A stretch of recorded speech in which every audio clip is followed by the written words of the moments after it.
అందరు కూడా ఇప్పుడు సిఫార్సు చేయడం నిన్న మాట్లాడిన సందర్భాలు ఇవన్నీ కూడా విన్నారు కాబట్టి సో ఏమనుకుంటుంది కాంగ్రెస్ లో ఏం జరుగుతుందని అనుకుంటున్నారు అండ్ ఇందాక సతీష్ గారు మాట్లాడిన మాటలు కూడా మీరు మేడం అందరు ఈ ప్యానెల్లో ఉన్నటువంటి డిబేట్ లో పాల్గొంటున్నటువంటి అందరికి కూడా గుడ్ మార్నింగ్. ఇది ముఖ్యంగా ఒక విషయం చెప్పదలుచుకుంటున్నాను మేడం. కాంగ్రెస్ పార్టీలో అండ్ బీఆర్ఎస్ పార్టీ రెండు అన్నదమ్ముల పార్టీలు, సొంత పార్టీ, అది ఏ టీం ఇది బి టీం. రెండోది ఏంటంటే వీళ్ళకి స్వేచ్ఛ, వీళ్ళ పార్టీలో ఉన్నటువంటి వాళ్ళ కబంధాల చేతుల్లో నిలదొక్కోవాలని బీఆర్ఎస్ భావిస్తుంది. అందుకు ఎగ్జాంపుల్ ఒక ఈటెల రాజేందర్ గారు ఏంది, పార్టీకి మేము పార్టీకి ఓనర్లం అంటే ఆయన మీద కూడా ఇది చేసి ఆయనని బర్తరఫ్ చేయడం జరిగింది. ఇంతకుముందుకు సోదరుడు చెప్పిండు కాబట్టి నేను దాన్ని కౌంటర్ చేయాల్సి వస్తుంది మేడం. సో ఇప్పుడు కాంగ్రెస్కి వచ్చినామంటే కాంగ్రెస్ లో ఏ రాష్ట్రంలో గొడవలు లేవు చెప్పండి? బాహీలు ఏ గొడవలు పలానా పార్టీలో పలానా స్టేట్ లో కాంగ్రెస్ పార్టీలో గొడవ లేకుంటున్న పార్టీ, వర్గపోరు లేకుంటున్న పార్టీ ఉన్నదా చూపెట్టండి. అందుకనే కదా ఈ దేశంలో కాంగ్రెస్ పార్టీని తరిమి కొట్టిరు 3 సార్లా. దిక్కు లేదు, ప్రతిపక్ష హోదా కూడా ఏనేకుండా చేసింది కదా కాంగ్రెస్ పార్టీ. ఇది పెద్ద విషయమే కాదు. ఇవాళ తలదించుకోవాల్సినటువంటి విషయం ఏంటంటే ఈ రాష్ట్ర ముఖ్యమంత్రి గారు, ఈ కాంగ్రెస్ నేతలు కూడా తలదించుకునేది సొంత మంత్రి గారి కూతురే మీ అవినీతి చిట్ట బయట పెడతాదని బ్లాక్మెయిల్ చేస్తుందంటే ఏ స్థాయిలో అవినీతి ఇది కాంగ్రెస్ కాదు స్కాంగ్రెస్ అనే విధంగా ప్రజలు భావిస్తున్నారు, మేము కాదు ప్రజలు. అంటే 200 కోట్లు సీఎం గారు తమ్ముడు ఎట్లా వసూలు చేస్తున్నాడు, 200 కోట్ల గురించి ప్రశ్నించిందంటే ఏ స్థాయిలో ఇక్కడ అవినీతి జరుగుతుందో చూడవచ్చు. రెండో అంశం, ఇప్పుడు నేను ఒక స్ట్రైట్ గా అడుగుతున్నా, మీకు కోమటిరెడ్డి రాజగోపాల్ రెడ్డిని టచ్ చేసి దమ్ముందా? అంత ఉన్నదా? పోయి యాక్షన్ తీసుకునే దమ్ముందా? టచ్ చేయి, కోమటిరెడ్డి రాజగోపాల్ రెడ్డిని టచ్ చేయి, సస్పెండ్ చేయి, 10 రోజుల్లో ప్రభుత్వాన్ని కూలుస్తాడు. అందుకనే మీకు చేతగానోలేదు ఏమైనా ఈయనని కొండా సురేఖ గారిని బర్తరఫ్ చేసి కొండా సురేఖ మీద యాక్షన్ తీసుకొని మిగతా వాళ్ళని భయపెట్టాలనే ప్రయత్నం రేవంత్ రెడ్డి గారు చేస్తున్నారు. రెండో అంశం ఏంటంటే ఇవాళ ఏ జిల్లాలో, ఏ మండలంలో, ఏ నియోజకవర్గంలో, ఏ గ్రామంలో వర్గపోరు లేదండి. వీళ్ళ దాంట్లో ప్రతి దగ్గర కూడా కేసీఆర్ పాలించడంలో విఫలమైందని చెప్పేసి వీళ్ళకు ఓటు అవకాశం ఇస్తే వీళ్ళు ఇంకో 20 ఏళ్ళు మళ్ళీ అధికారం అడగకుండా చేసుకుంటున్నారు. మళ్ళీ 20 ఏళ్ళు, ఒక్కరోజు కాదు 2 రోజులు, 20 ఏళ్ళు మళ్ళా ప్రతిపక్ష హోదా కూడా రాకుండా చేసుకుంటున్నారు. మీరు చూడండి మేడం, మొన్న మంచిర్యాలలో ఒక ఎమ్మెల్యే 500 కోట్లు మాఫీ చేసినందుకు సొంత పార్టీ వాళ్ళ పేపర్లలో వార్తల్లో వేయించినారు. అదేవిధంగా అరుణ్ రెడ్డి, ఎన్ఎం శ్రీనివాస్ రెడ్డి, ఎంతమంది జగ్గారెడ్డి, ఇంకా పిసిసి ప్రెసిడెంట్ అయితే డైరెక్ట్ చెప్పిండు, పిసిసి ప్రెసిడెంట్ 50 కోట్లకు 70 కోట్లకు కొనుక్కుండి అని చెప్పేసి కోమటిరెడ్డి వెంకటరెడ్డి గతంలో చెప్పిండు. ఒక మంత్రి మీద, ఒక వెంకటరెడ్డి గారి మీద బట్టి గారికి బడక ఒక టీవీ ఛానల్ ని కూడా వాడుకున్నటువంటి చరిత్ర వీళ్ళది. మిమ్మల్ని ఏమిటి గెలిపించారు ఓట్లు? మిమ్మల్ని ఎందుకు గెలిపించినారు? మిమ్మల్ని ఎమ్మెల్యేలను మంత్రులు చేసిందని గిట్ల కొట్టుకోవడమా? ఒకవైపు రేవంత్ రెడ్డి గారు 21 ఏళ్లకో 19 ఏళ్లకో ఎమ్మెల్యే టికెట్ ఇవ్వాలి, మంత్రులు చేయాలని చెప్తాడు, జంజీ అని చెప్తాడు. రాహుల్ గాంధీ జంజీకి మద్దతు ఇస్తారు. ఈడబోయేమో 80 ఏళ్ళతో 82 ఏళ్ళు ఉన్న ఆయనకి మళ్ళీ ఎమ్మెల్యే టికెట్ ఇస్తానని అనౌన్స్ చేసిండు. అంటే ఎంత దుర్మార్గంగా ఈ రేవంత్ రెడ్డి గారు ఉన్నారు చెప్పండి. పచ్చ కాంగ్రెస్ అచ్చ కాంగ్రెస్ వాళ్ళ పార్టీ నేతలు అంటున్నారు, మేము అనట్లేము. రెండో అంశం ఏంటంటే కాంగ్రెస్ లో కొండా సురేఖ గారు వాళ్ళ కూతురు తప్పు చేసింది. మరి మీరు చేసింది ఏముంది? రేవంత్ రెడ్డి గారు ప్రోత్సహించి ఒక 20 మందినో 21 మందినో 13 మంది, 3 ఎమ్మెల్సీలను కూర్చోబెట్టి 2 మంత్రులను కూర్చోబెట్టి మాట్లాడించిండు కదా. మీరు పార్టీ గాంధీ భవన్ లో జరగాల్సిన చర్చ ప్రజల్లో చర్చ చేస్తున్నారు. అంటే ఒకరి మీద నేను కాదు దొంగ, పక్కనున్నాడు ఇంకెవడో అన్నట్టు క్వశ్చన్ చేస్తున్నట్టు నేను దొంగనే, అవతులైన దొంగ, అందరు మంత్రులు దొంగలు అనే విధంగా వీళ్ళు భావిస్తున్నారు. ఒకవేళ కొండా సురేఖ కూతురు తప్పు చేసినప్పుడు ఆ మీద యాక్షన్ తీసుకోవచ్చు, తప్పులేదు. కానీ కొండా సురేఖకి ఎందుకు బాధ్యత చేస్తున్నారు మీరు? కొండా సురేఖకి ఏం సంబంధం? మళ్ళీ నెక్స్ట్ డేనే రేవంత్ రెడ్డి గారు ప్రోద్బలంతో ఇక్కడ ప్రెస్ మీట్ పెట్టడం జరిగింది. అదేం స్వేచ్ఛ మీది? అందుకనే కాంగ్రెస్ ని దేశంలో అట్టడుగు స్థాయిలో, అంటే కాంగ్రెస్ లో ఇక్కడ తొక్కబడింది ఏమిటికంటే గిదే కథ. దేశంలో వీళ్ళు గెలవలేక భారతీయ జనతా పార్టీ మీద ఎప్పుడు నెపనెట్టుడు, ఈవీఎంలనుడు, ఓట్ చోరీ జరిగిందనడు. ఇక ఒక్కసారి అవకాశం ఇస్తానో గీచిల్ల చేష్టలు చేస్తున్నారు కదా. అందుకనే కదా మిమ్మల్ని దూరం పెట్టింది.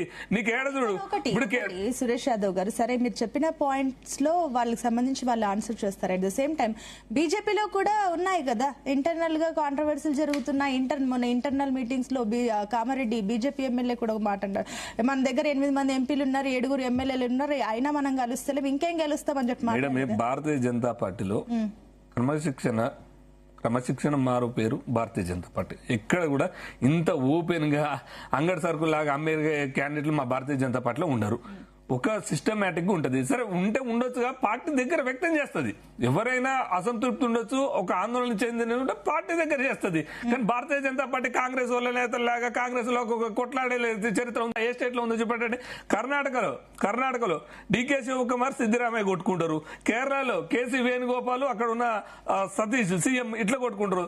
రాజస్థాన్ లో సచిన్ పైలట్ ఇట్లా వీళ్ళు ఎక్కడ పడితే అక్కడ ఇది చేసి బహిరంగంగానే సోనియా గాంధీ రాహుల్ గాంధీ ఆ కుటుంబాన్ని పూజిస్తే వాళ్ళని తప్ప ఎవరి జోలికైనా పోతారు వీళ్ళు. వీళ్ళు ఉన్న ఎమ్మెల్యేలైనా కేంద్ర మంత్రులు ఎవరు లెక్క ఉండదు. ఓన్లీ గాంధీ కుటుంబం భక్తులు, వీర భక్తులు. భారతీయ జనతా పార్టీలో భారతీయ జనతా పార్టీలో అలాంటి సిస్టమ్ ఉండదు మేడం. రాజాసింగ్ విషయంలో ఏం జరిగింది? రాజాసింగ్ బీజేపీకి కట్టారు కదా. రాజాసింగ్ మీద ఏం చేశారు? రాజాసింగ్ సస్పెండ్ చేయలేదా?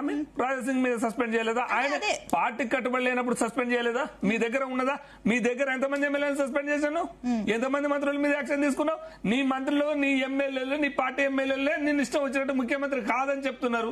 ఇప్పుడు నువ్వు ప్రెస్ మీట్ పెట్టమన్నా కూడా అప్పుడు రాజాసింగ్ ఇంటర్నల్ ఇష్యూస్ ని రైజ్ చేశారు కాబట్టి మీరు సస్పెండ్ చేశారు. ఇప్పుడు వాళ్ళు అదే అనుకుంటున్నారు. మేము కాబట్టి చేస్తున్నాం. మేము అంటున్నాం అంటే మీరు కూడా యాక్షన్ తీసుకోవాలి కదా, మీరు కూడా సస్పెండ్ చేయాలి. కానీ కొండా సురేఖ గారు కూతురు తప్పు చేస్తే మీ ఎమ్మెల్యేలు, మీ మంత్రులు స్పందించాల్సిన అవసరం ఏముందండి?